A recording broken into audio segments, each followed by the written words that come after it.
Hello and welcome to this week's podcast. If you would love to keep us on the air and support us, you can over on Ko-fi. It's £4 or $6. You can buy us a one-off cup of coffee, or you can become a member of the VIP Raw community, where we have our private Facebook group and also an exclusive monthly Zoom call. So if you want to join us, you can. The link is in the show notes. Let's get on with today's episode.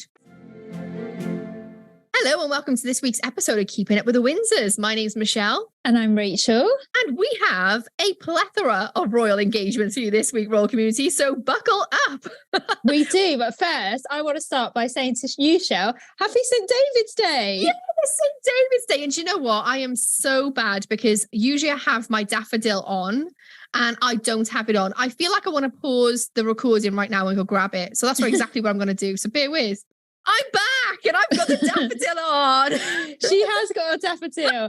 Shell, have you had a Welsh cake today? Not yet. I have not left the house. I've been so busy at work and I thought, you know what? I know I'm Welsh through and through. I kind of just had a little happy St. David's Day to myself today, and I probably will get a Welsh cake tomorrow. But guess what, Rach? I'm heading back to the motherland Friday, Saturday, Sunday, which I'm super excited about. So if you're listening to it on the day that it's coming out, I'll be in Wales visiting my family and I'll be having fresh Welsh cakes. Yay! Yay! And actually, if I do have Welsh cakes, I will post a picture up on Instagram. And everyone was loving my painted by numbers picture on Instagram this week, weren't they, Rach? They were. People were going crazy over it. So I think now, Shell, you do have to get painted by numbers of the Queen because that's what everyone's waiting for. But we want to see your updated progress of your Italian Riviera when you finished it, because that looked incredible. I'll pop it up this week because I probably won't be doing any painting on it this Saturday or Sunday because I'll be in Cardiff. But I've already done 4 hours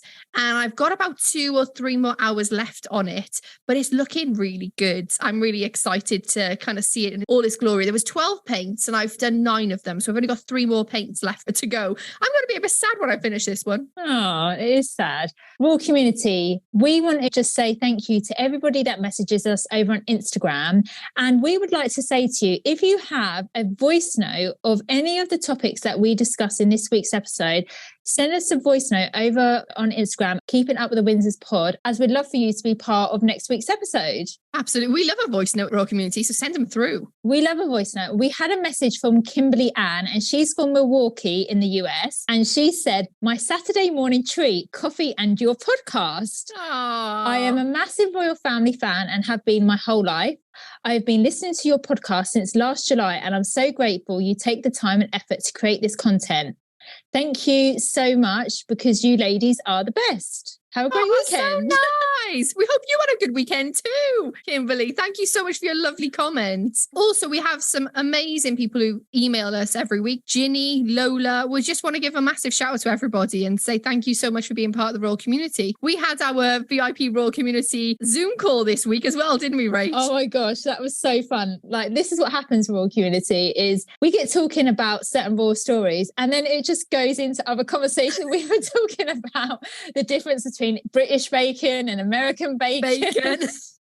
We were showing biscuits, cookies. We were showing off cup collections. Yeah, royal memorabilia. It was all going on. It was 2.5 hours. We were really going for it. I loved it. It's brilliant. So we'd love for you to join us. And the more people, the merrier. And last week, we asked you a question. We said, if you have any suggestions of what we can use as a catchphrase for any time a royal lays a wreath, let us know. We had a few, and some of these made me laugh so much when I was reading them. One of them, Brittany Whitaker said, wreath around the rosy. It's like, so genius. The roses. The roses. Oh, that's really cool. And we've also had bequeathed a wreath. Yeah. Or wreath bequeath. So I think maybe we've got to go for one of these two because that's what's come out the most. Yeah, we've had a wee wreath as well. We had a few more, but we couldn't find them on Instagram, could we, Rach? We were like, what's going on? The majority of them were bequeathed a wreath, though. So I think that's what we've got to go for. So although I don't think I can get my teeth around it. Bequeath a wreath. Am I getting that right? It's a lot of fuss, isn't it? Wreath bequeath. It is quite wordy. It's quite wreath bequeath. Oh no, wreath bequeath works. Bequeath. Yeah. Wreath bequeath. Yeah, you can't say it, Shell. No, I can't say it. Okay, well, community. Next time there's a wreath laid down, we'll say wreath bequeath. But then bequeath a wreath makes more sense, right? Oh, do you know what? We'll just do whatever comes more naturally on the day. Yeah. I reckon we should just stick with the bequeatha wreath. It kind of just rolls off the tongue, even though I probably am going to get tongue-tied. That'll be the funny part of it, right? Okay, royal community, we will not be having a royal roundup section today because we've had massive amounts of royal engagements and we couldn't actually pick which one to choose. So we're actually going to have just a big royal news section this week.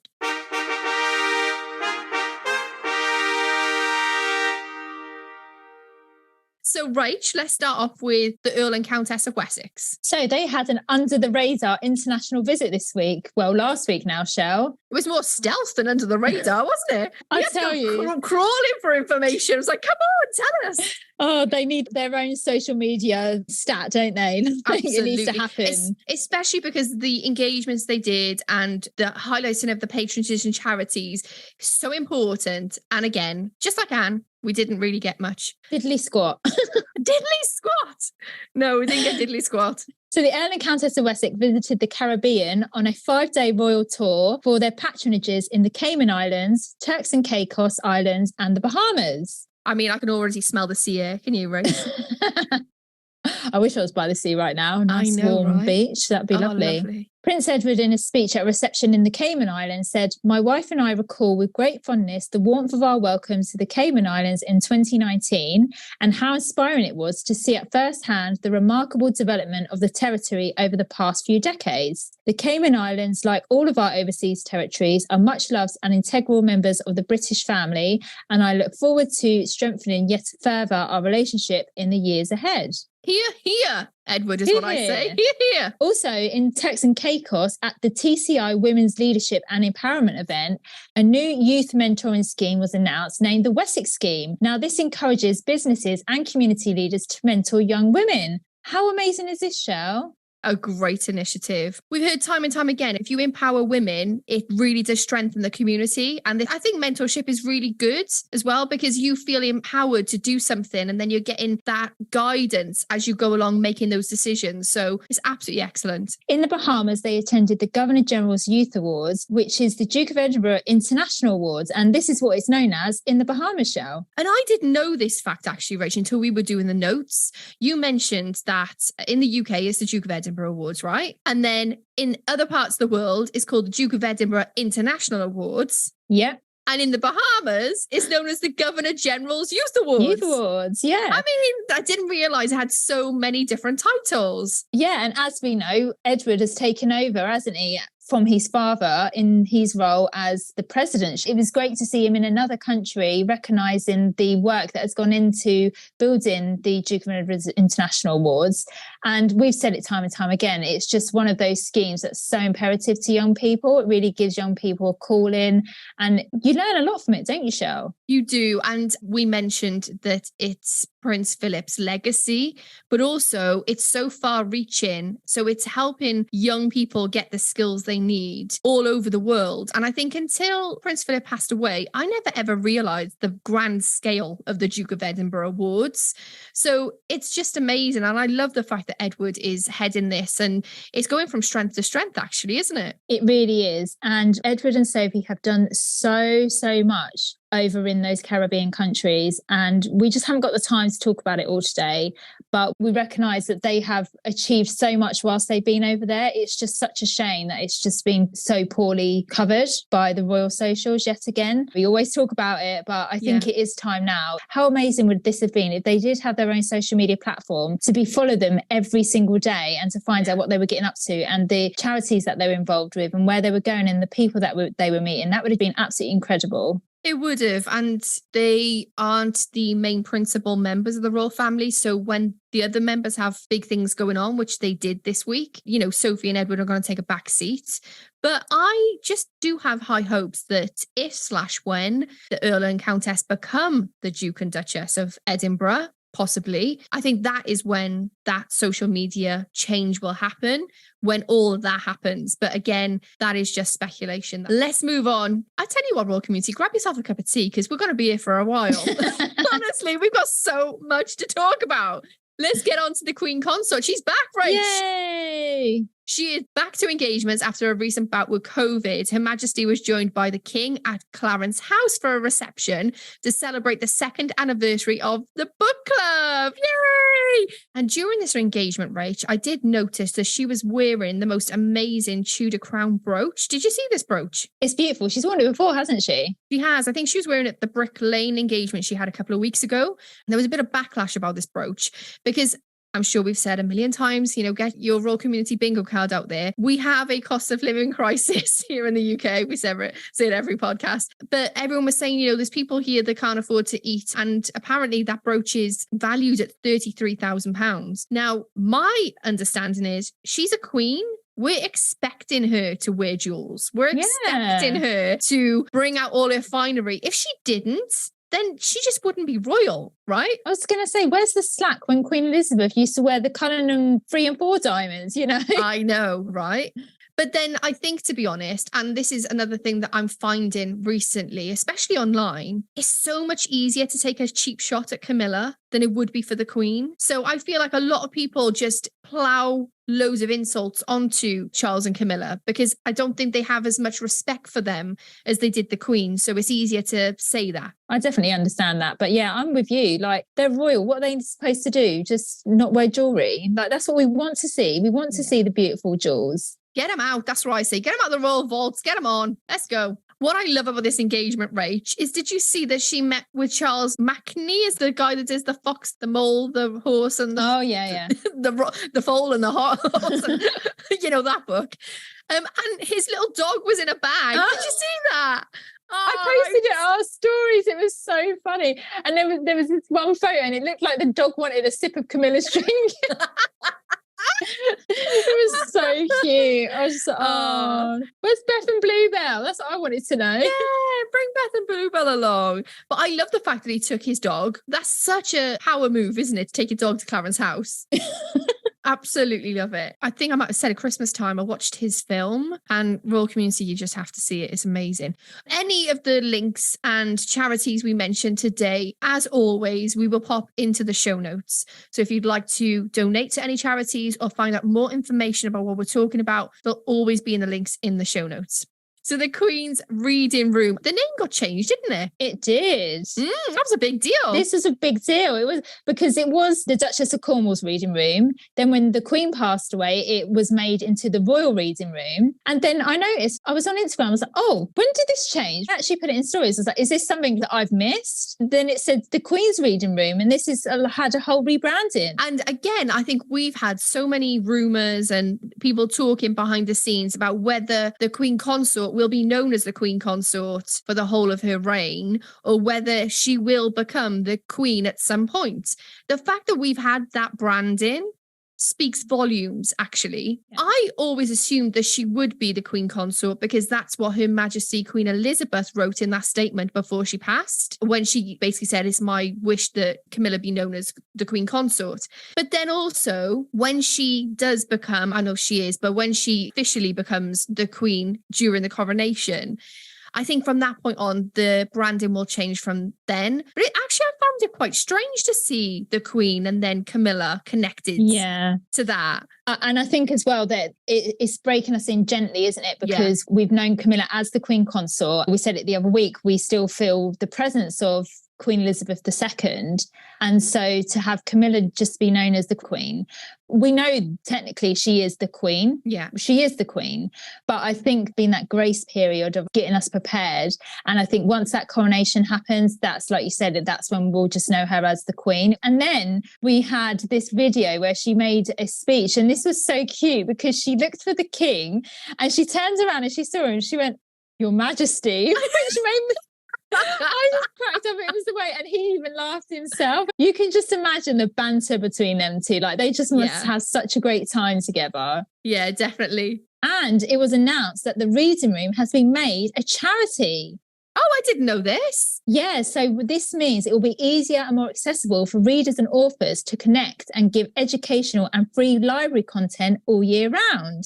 That's so good. I really like that. And it kind of speaks to Camilla's brand, doesn't it? And we spoke about this, didn't we? About her having a big initiative. Mm-hmm. And I think that's probably coming now, isn't it? I said I'd love to see her a literacy initiative. Yeah. And the charity also announced it will stage its inaugural literary festival on the 11th of June at Hampton Court Palace. This is massive, isn't it? This is going to be absolutely incredible. And isn't it nice that they're using Hampton Court Palace? I know. And Hampton Court, you still haven't been there, Shell, have you? I haven't. And I said to Shell, I was like, we need to go. You need to go this year. Like, this has got to be on your list. Yeah. I've been there several times, Royal Community. It's absolutely incredible. Tudor facade at the front, Henry VIII standard still there. You've got Anne Boleyn as well. And then you go to the back and it's Georgian and it's incredible. The gardens are immaculate. They have a tennis court there from Henry VIII's time where he actually used to play tennis. Yeah.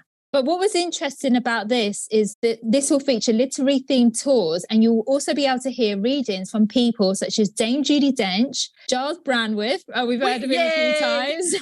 we need a little saying for Giles Brandreth. He always comes up, doesn't he? Yeah. The proceeds will be split between the Queen's Reading Room and Historic Royal Palaces, with further details about the event released in March. So, Royal Community, when we know more information, we'll keep you updated.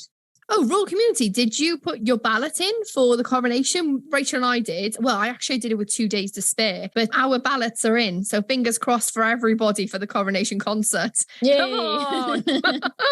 So do you think we should go to this thing then, Rach? Do you think we should get tickets? I would absolutely love to go. I mean, Royal Community, if you've been listening for a long time, you know, I absolutely love reading. I'd rather sometimes read a book than watch TV. And to be amongst these great people as well. I mean, we could have a conversation about the royals with Giles Brandreth. I would love it. I would absolutely love it.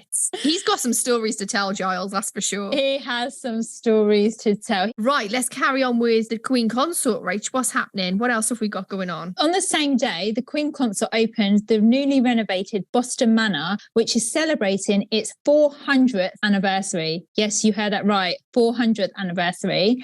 Her Majesty was presented with a replica key that the Queen Mother was given when she visited in 1963. Oh, that's nice, isn't it? And then to finish off the day, Camilla visited the JCA London Fashion Academy, where she was shown around by co-founder and shoe designer Jimmy Choo. And what was great about this show is Jimmy Choo was able to start his company with a £40 a week grant from the Prince's Trust. I never knew that. I didn't know this. And speaking in 2019 of the King, he said, "What he does for charity is remarkable. He actually helped me when I was a young man. The factory I was working in closed and the Prince's Trust helped me start my business.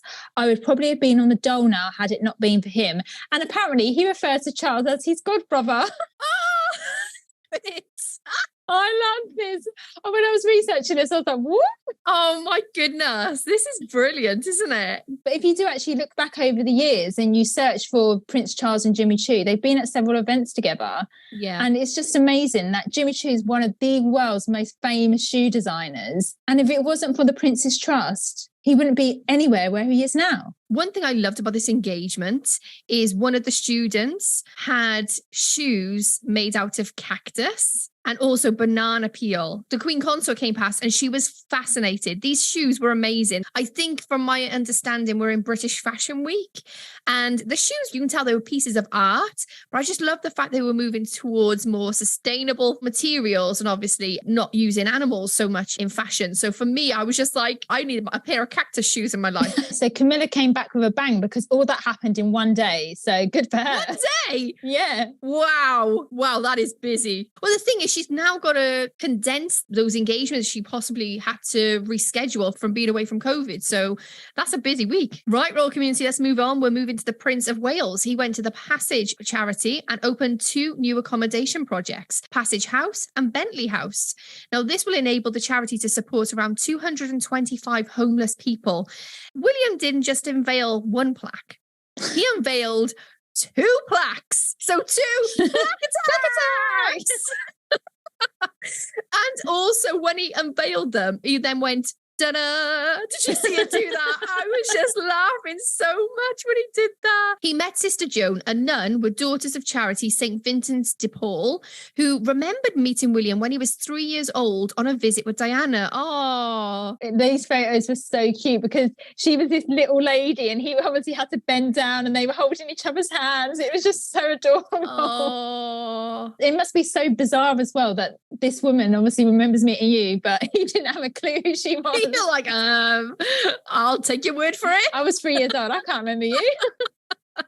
In a speech, William said, I am determined to play a significant role. I look forward to sharing more details later on this year.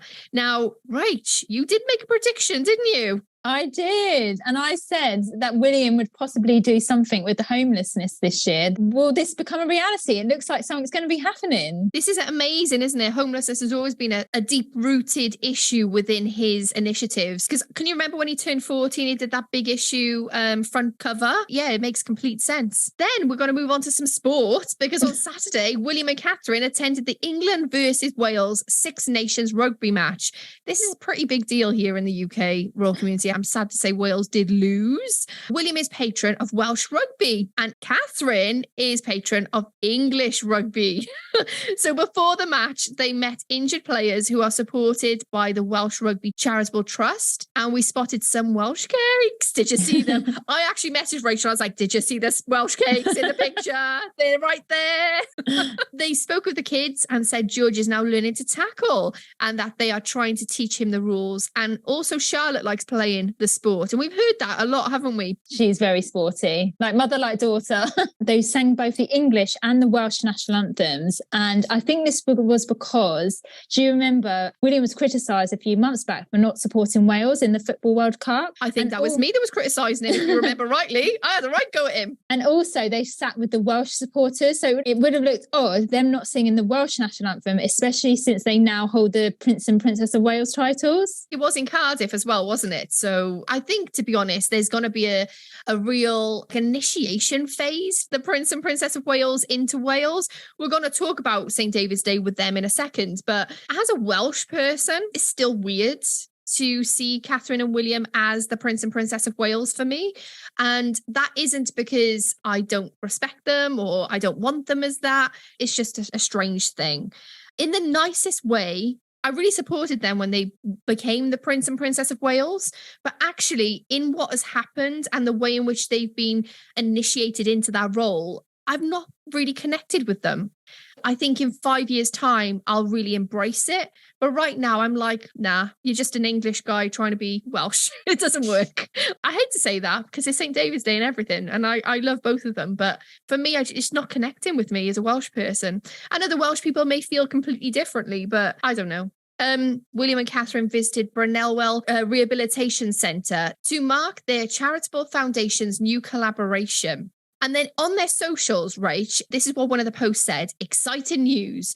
In our second Community Impact Day, we're launching a collaboration between the Royal Foundation and Life at Number 27, creating allotments and therapy gardens to support mental health and well-being in communities across South Wales. So this is a way for them as Prince and Princess of Wales with the Royal Foundation to create the mental health support in South Wales, which I'm all for. And like I say, they went to the rehabilitation centre. They were looking at the allotments and Catherine planted Sweet William seeds in the garden. Aww. I know, it was so cute. They met a Great Dane dog, which I was loving, and also a St. Bernard dog who was part of pet therapy. And I'm all for this. Oh, I love I'm like, that. bring on the dog engagements. And then they unveiled a plaque. Plaque attack!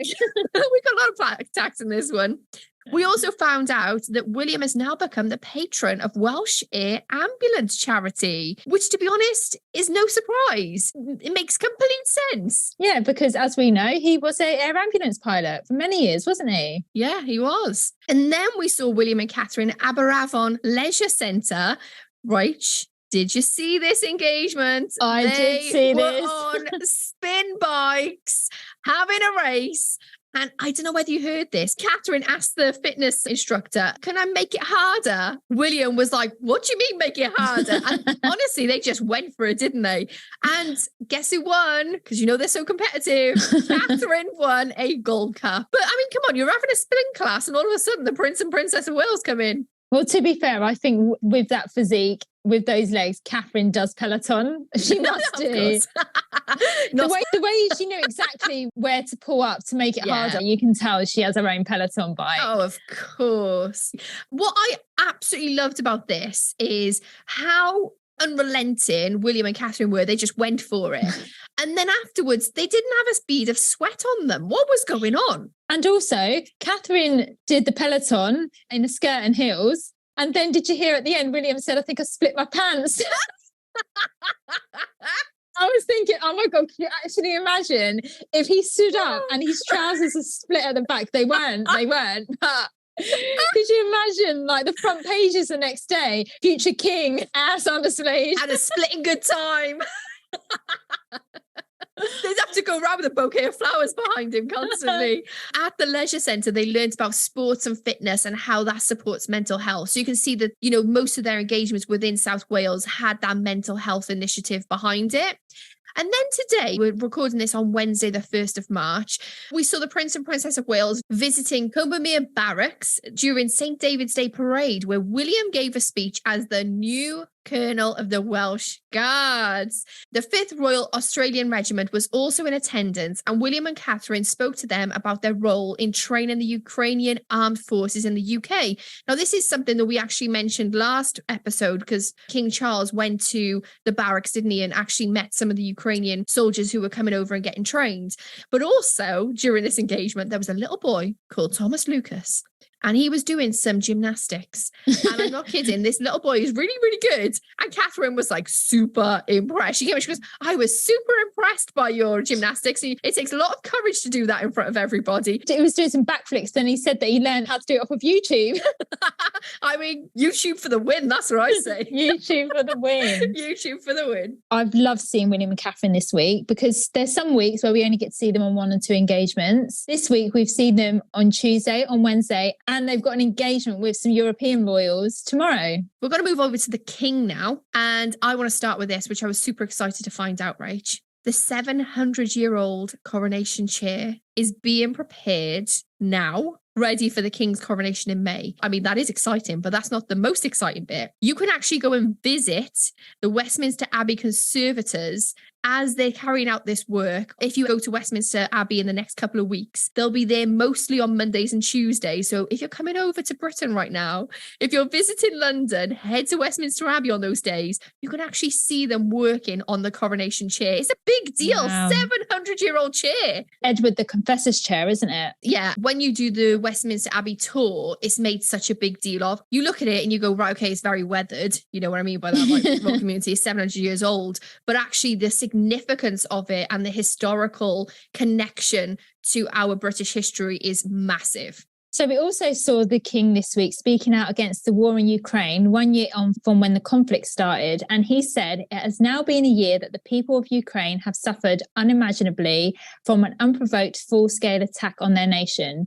They have shown truly remarkable courage and resilience in the face of such human tragedy. I can only hope the outpouring of solidarity from across the globe may bring not only practical aid, but also strength from the knowledge that together we stand united. We've also had news that the king met with the European Commissioner President Ursula von der Leyen this week, and she was in the UK as talks are continuing around the Northern Ireland border and also finalities about the Brexit deal with the EU.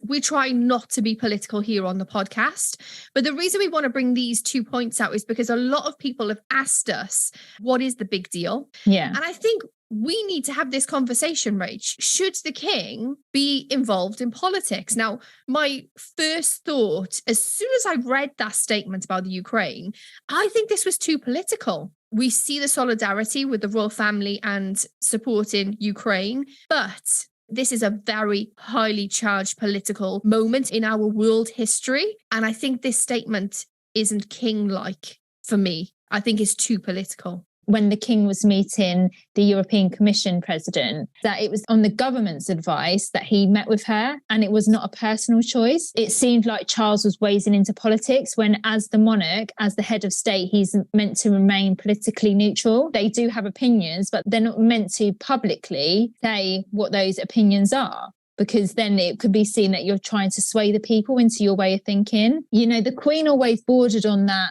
politics values lied when she wore specific things. That's how she would tell you how she was feeling about her opinion. So, for example, when we were going through Brexit, or when Scotland wanted to leave as part of the UK, she would then wear colours or pieces of jewellery where you could guess of where her opinions laid. It must be quite hard for the king in that sense, because he can't really do that. And the only way that he can show his opinion is to speak out. But again, he's not really meant to, because he is our head of state. I understand why, but I think he shouldn't have put that statement out.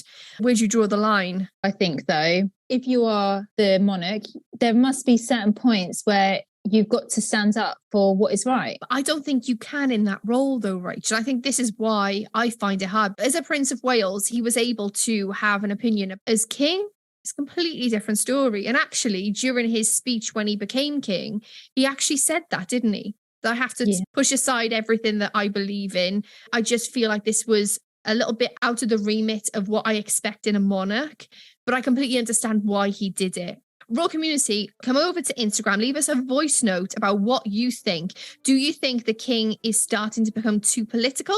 Do you think he's got it just right? Or do you think he's not political enough? Let us know also over on our email, keepingupthewindsorspod@gmail.com. We also have a YouTube channel, Keeping Up the Windsors, where we have lots of royal content over there, including a video of us meeting the king. Yay! Can you believe that happened, Rach? Still can't believe it. If you'd love to help us out, you can by reviewing the podcast. Leave us 5 stars over on Spotify, or you can leave us a review over on Apple Podcasts. If you're listening on Podbean, favourite the episode and also leave us a comment. That's it for this week. We will see you next week on Keeping Up with the Windsors.